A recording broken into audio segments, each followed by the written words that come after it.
There are many types of maps in the world, from trail maps to road maps to topographic maps, and they all have a few things in common.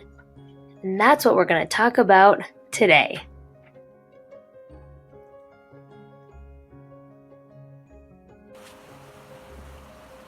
This is Mount Knuckles. You'll notice that Mount Knuckles has 4 peaks. 1, 2, 3, 4. On one side, it's very steep. On one side, it's not so steep. You can see these lines on Mount Knuckles. Can you see lines like that in real life? No. These lines represent the shape of the land, or the topography.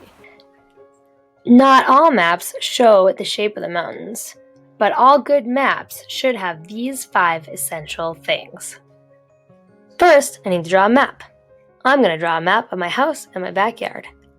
I'm going to include labels, a key and symbols, a compass rose so I know which direction my map goes, a title so I know what my map is of, and a scale so I know how big everything is.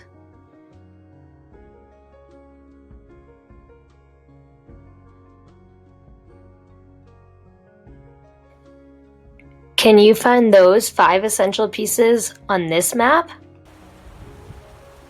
Now try drawing your own map. It can be of your house, your neighborhood, a mountain close by, or whatever you want. Maybe it's a treasure map.